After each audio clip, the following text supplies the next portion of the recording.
Welcome into OutKick the Show, Monday edition of the program. I hope all of you are having a fantastic Monday wherever you may be across this great country or this great land. Right off the top, I thought it was important for me to wear my Vanderbilt OutKick shirt celebrating the return of football, because today might be the biggest win that Vanderbilt football has all year. And some of you are sitting around saying, wait a minute, Clay, what are you talking about? Their game against Missouri just became the first one to be postponed. And I say to you, of course, this is going to be the only week that Vanderbilt has a football game scheduled that they don't lose all year. Celebrate off West End Avenue. Celebrate Vanderbilt University graduates like me. Celebrate Vanderbilt University fans across the nation. This is potentially a sign that you might not go 0-10 because Missouri had opened as a 3-touchdown favorite over you. Vandy is going to lose every game they play this year. The only way they may avoid going 0-10 is by having games canceled because of COVID positivity. This might be the highlight of Vanderbilt's 2020 football season. Appreciate all of you. Right off the jump here, I want to tell you to go sign up for FanDuel.com/Clay. If you're not sure how to get signed up at FanDuel.com/Clay, you can also go to OutKick. We got links to go get you signed up for FanDuel. Why am I saying to do it now? Because if you're in Tennessee or Michigan, they're going to be snapping the switch here soon to allow everybody, flipping the switch, to allow everybody to start to online gamble in states of Tennessee and Michigan.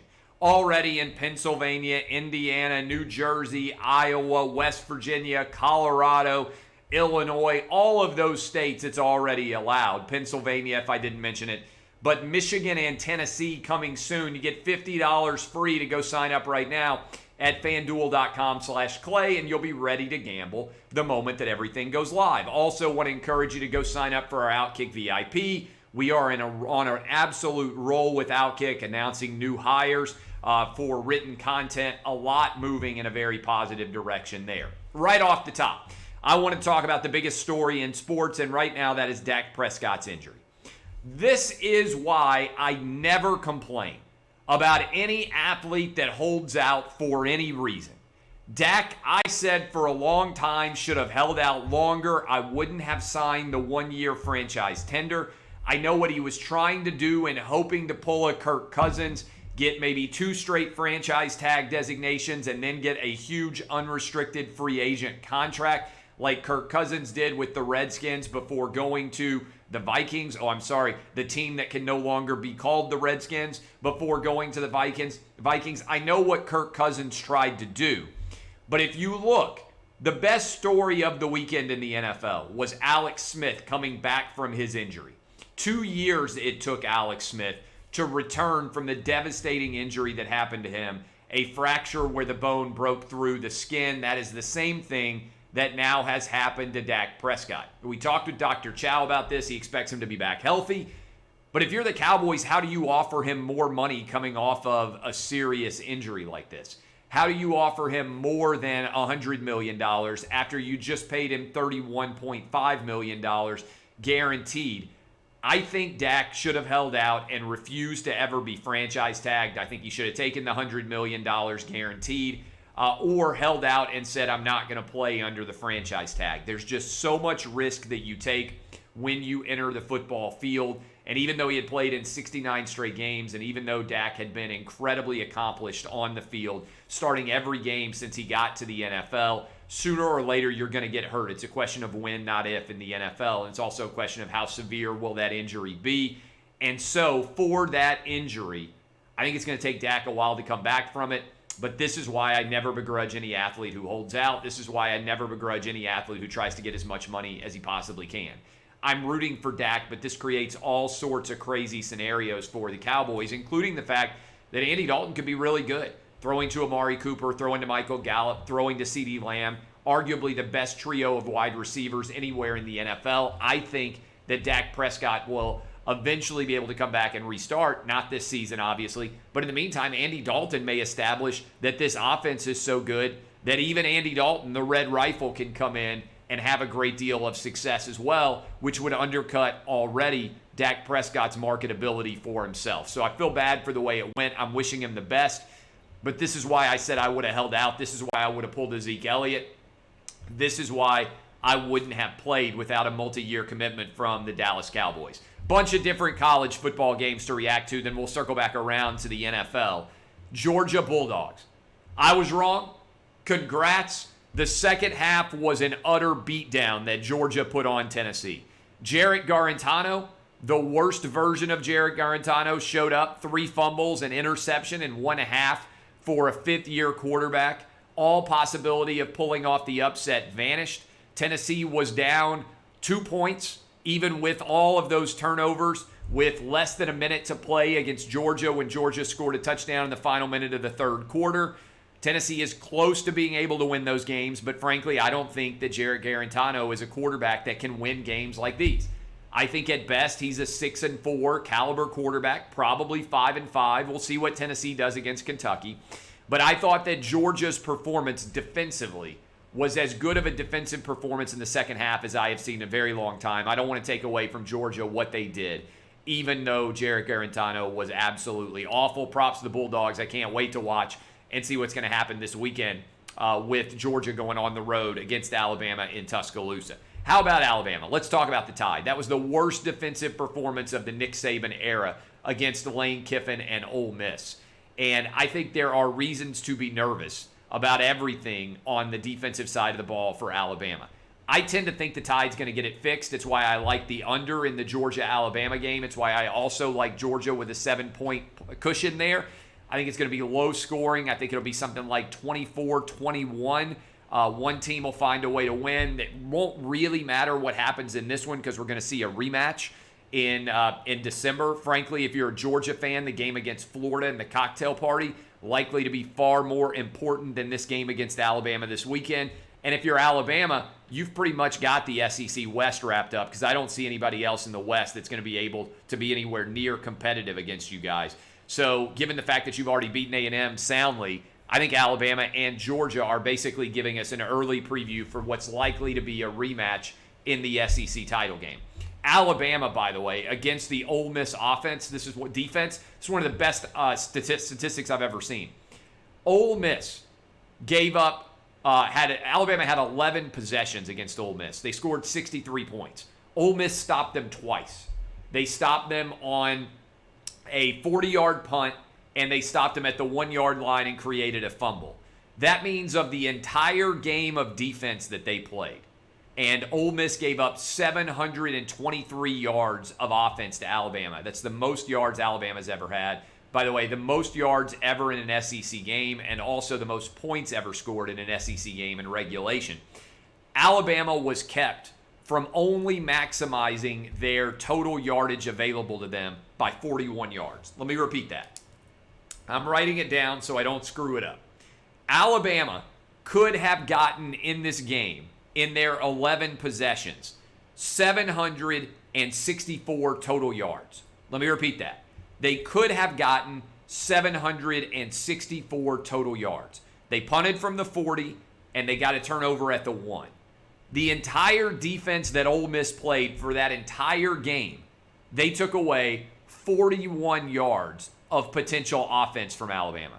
That means the Alabama offense going against air with no one defending them on those 11 drives would have gotten 764 total yards. With Ole Miss lined up with 11 players against them the entire game, Ole Miss managed to take away 41 of those yards. That's historic level dominance from Alabama offensive football. But I'm still nervous about what we're going to see on the defensive side of the ball from Alabama in that game against Georgia. How about Texas A&M? Jimbo Fisher got the win, and he immediately wanted to fight everybody who had ever mentioned that he made $75 million. Did you guys see that? Jimbo won. Sometimes coaches are filled with glee. They're filled with excitement. They are filled with absolute gratitude. Jimbo Fisher won, and he immediately started running around like he wanted to fight somebody. That's how much he was hearing all of the criticism about the $7.5 million a year and about 3 years with the Aggies not being able to win a big game. Now, This is why sometimes it's smarter to make a little bit less than the maximum. If Jimbo Fisher was making $6 million a year, hardly anybody's talking.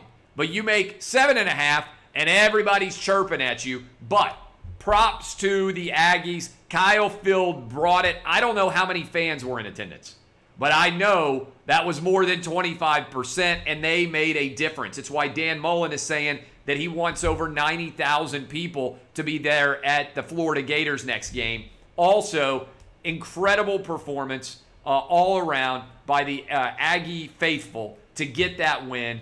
Kyle Trask and the Florida Gator offense didn't do anything wrong. It's just their defense has been questionable all season. They weren't good against Ole Miss, and maybe nobody is going to be.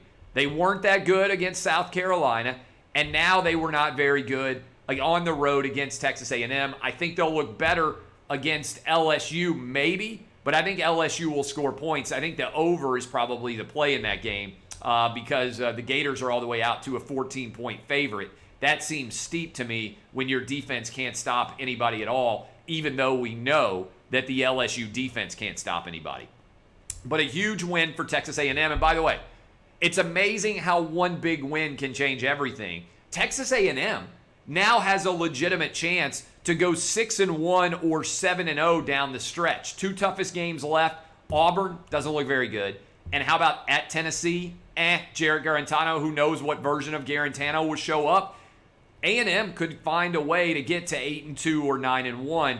That's how much of a change one big win can bring you. Let me say this too. Arkansas fans, I want you to listen carefully to me right now. You got screwed, all right? Razorbacks, you guys won your game against Auburn.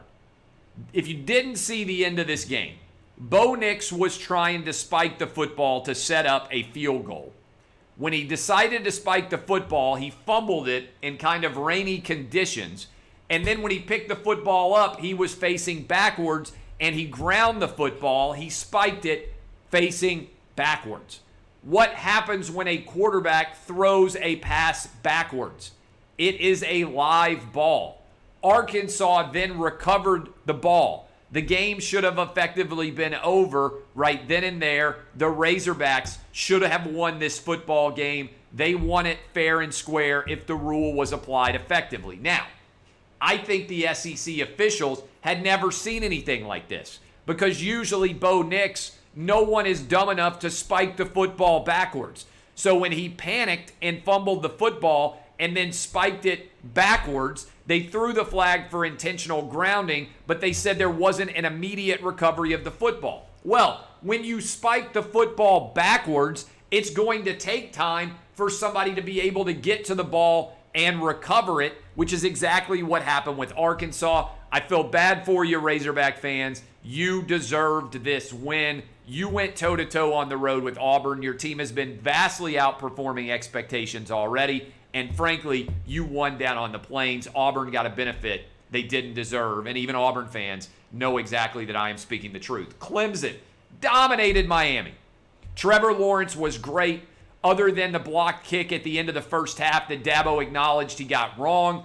Everything went perfect for Clemson. We know the answer here on Miami. They are a pretender to the throne, not a real contender. And Clemson really only has one threat on their regular season. It's Notre Dame in November in South Bend. That game likely to be replayed at the end of the year between Clemson and Notre Dame in the ACC championship game. So Clemson is by far, I think, the most likely team to make the college football playoff. Also, Texas. What is up with Texas? You guys are 27-17 now overall under Tom Herman. You are 18-12 in the Big 12, which ain't good. And I knew exactly what the Texas co-ed, if you didn't see her, when they had the pan of the crowd in the Fox game after Texas lost in overtime in what was an incredible Red River rivalry shootout, showdown, whatever you want to call it. The Texas girl stuck up her middle finger at the camera and basically spoke for everybody out there on Saturday when your team loses. I know exactly how you felt on Saturday, Texas girl, when you flipped the middle finger there. But As a result, we've got college football complete, and I am going to run through my SEC power rankings for you 1 to 14, and I think you all will agree with them 100 billion%. Here are my SEC power rankings. Georgia is the best team in the SEC. Alabama, second best, based on what I've seen so far. This is only on the field. Texas A&M, third. Florida, 4. Tennessee, 5. Auburn, 6. Now, really, Auburn shouldn't even be 6, but I'm giving the benefit of the doubt there. By the way, every team in the SEC after only 3 weeks has more than one loss except for those 6 that I just named. Then comes Ole Miss. Lane Kiffin has been a lot of fun to watch. Arkansas is at 8. Kentucky is at 9. Kentucky shut out basically Mike Leach and the Mississippi State offense. The only team that couldn't score was Mike Leach's offense. Go figure. Missouri at 10. South Carolina at 11. Mississippi State at 12. LSU has fallen all the way to 13, and Vanderbilt I've got at 14. Congratulating Vanderbilt on the only weekend they have a game scheduled. They won't lose if you're just starting to watch us now because they postponed that game. By the way, LSU. What a collapse LSU is at. I'm going to talk about this tomorrow morning on the radio show. But there's a strong argument now that Joe Burrow was to 2019 LSU what Cam Newton was to 2010 Auburn, in that as soon as Joe Burrow left, LSU has fallen apart. 4 straight plays from the 1-yard line they couldn't score on. Congratulations to Eli Drinkwitz and the Missouri Tigers on their goal line stand, on getting their first win under Eli, and on beating LSU, who I currently have as the next to worst team in the SEC based on what we've seen on the field through 3 weeks. Top 10 overall in college football. I've got Clemson 1, Georgia 2, Alabama 3, Notre Dame 4, North Carolina 5, Texas A&M 6, Florida 7, Tennessee 8, Oklahoma State 9, Miami 10. The top 10 is hard to do right now without Big Ten or Pac-12 schools involved. There's my college football breakdown in general. A bunch of things to get into other than the Dak injury in the NFL. How about the Raiders going on the road and taking down the Chiefs? John Gruden with a monster win for the Raiders. And the thing about this was, it wasn't a strange, unlikely, weird win. The Raiders couldn't be blocked by that Kansas City Chief offensive line, and their offense was downright dominant. They had Patrick Mahomes running like crazy behind the line throughout the entirety of the game. Props to the Raiders on getting a big win and making the Kansas City Chiefs look mortal. And to be fair, I think the Chiefs are kind of playing it low-key. They are not putting forth their best effort unless they really feel like they're going to be challenged like they were against the Ravens. Otherwise, they're defending Super Bowl champs, and they've been wobbly to start the season. They weren't good against the Chargers. They could have lost that game. They weren't particularly good, certainly, against the Raiders. They weren't particularly good against the Patriots. So far, the performance of the Chiefs overall has not been very impressive. Jimmy G has been benched. Talk about penthouse to the outhouse. Seemed like Jimmy G was about to win his Super Bowl. With about 8 or 9 minutes to go in that game, he looked destined to become a Super Bowl champion. Instead, he fell apart down the stretch of that game, got benched now for a pretty crazy, awful performance, 2 interceptions, and you wonder whether C.J. Beathard or Nick Mullins, who also been benched, things are awry in San Francisco, and they're not only awry because of the stupid Santa Clara Health Department restrictions, which require that people call the games while wearing masks and also having a plexiglass divider between them. The state of California has lost its mind. I'm going to get to that in a moment. But Jimmy G benched. How about Phillip Rivers not looking very good on the road? And the Cleveland Browns are 4-1, baby. Nobody can stop the Browns hype train. Browns are 4-1. The Ravens are 4-1. And the Pittsburgh Steelers are 4-0. That NFC North battle is heating up in a big way. Phillip Rivers doesn't look like he's got a lot left. Maybe I'm wrong. They got a great defense in Indianapolis, but he looked just a little bit slow on everything, Phillip Rivers did in that performance against the Browns. We'll see what happens going forward with the Colts.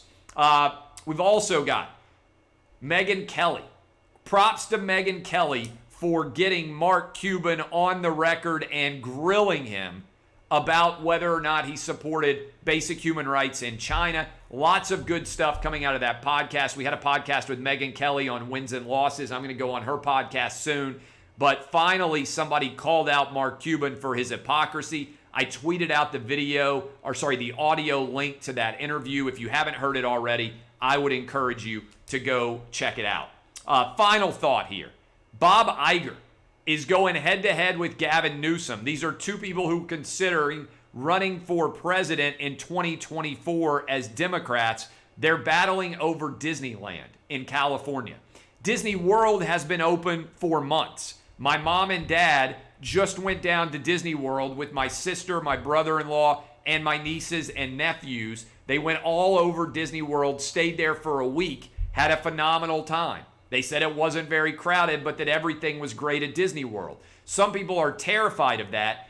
Article today saying they haven't found a single case of the coronavirus being spread at Disney World. They have now been open at Disney World for months with huge crowds. Meanwhile, all the way back on the West Coast in California, Disneyland has been closed since March. Tens of thousands of people are not being allowed to work. And Bob Iger, the former CEO of Disney, is fed up with it. There are finally starting to be reasonable Democrats who are asking the question, why are these lockdowns continuing forever? Why are these shutdowns continuing forever? They're going to keep Disneyland shut, guys, for over a year for a virus that has almost no impact on the vast majority of Americans. This is crazy. It's absolute insanity that California is still shut down, and there are starting to be reasonable people out there, Democrat, Republican, Independent, it doesn't matter, who are saying, wait a minute, shutting down for a couple of weeks is one thing. Saying that Disneyland is not allowed to open for over a year, while there are tens of thousands of people allowed to protest all over major American cities, while there are riots and looting in the celebration of a Lakers championship, Bob Iger is starting to ask questions that I've been asking for a month. Props to him for standing up to Gavin Newsom and saying, we've been open at Disney World for months. We know what the protocols are. We're not having any major outbreaks. Go read about it on OutKick. It's crazy that Disneyland is not open. To me, an interesting window into the failures of the shutdown and lockdown dynamic is looking at Disneyland, where tens of thousands of Disney employees are not being allowed to work, and comparing that with what's going on at Disney World. We can't lock ourselves in our houses, apartments, and condos forever and refuse to go outside. You have to look at the data, and the data tells us a straightforward and relatively unthreatening fact. That is, almost everybody who contracts this virus, including the President of the United States, is going to have zero issues at all. Ages 0 to 19, the survival rate, 99.997%. Ages 20 to 49, the coronavirus survival rate, according to the CDC, 99.98%. Ages 70 and under, the survival rate, if you are under 70, between 50 and 69, and you get this virus, your survival rate is 99.5%.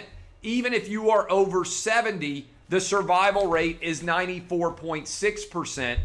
Protect people in nursing homes. Open up every school. Open up every business. Open up every sport. It's time to get back to normalcy in this country. Shutdowns and lockdowns don't work. Disneyland versus Disney World is a prime example of that. Props to former Disney CEO Bob Iger for standing up to a dictator like California Governor Gavin Newsom, who's making ridiculous and absurd decisions that aren't actually making it safer for people in his state. I love all of you. Go sign up, fanduel.com/Clay. Get your bets in tonight. I like the Chargers to cover the 7. Go sign up if you're in Tennessee or Michigan. $50 free. And honestly, that goes for everybody out there in every state. You get $50 free if you go sign up right now, fanduel.com/Clay. And I hope all of you will go sign up for the OutKick VIP. DBAP, unless you need to SBAP, had a great weekend of college football and the NFL. One more time as we finish, congrats to the Vanderbilt Commodores on having their first week where they aren't going to lose a game during the football season. This is OutKick the Coverage. I am Clay Travis, and I appreciate all of your support. Look closely at me, haters. That kiss I just blew you, that's for making me rich. I couldn't have done it without you. See y'all. Bye.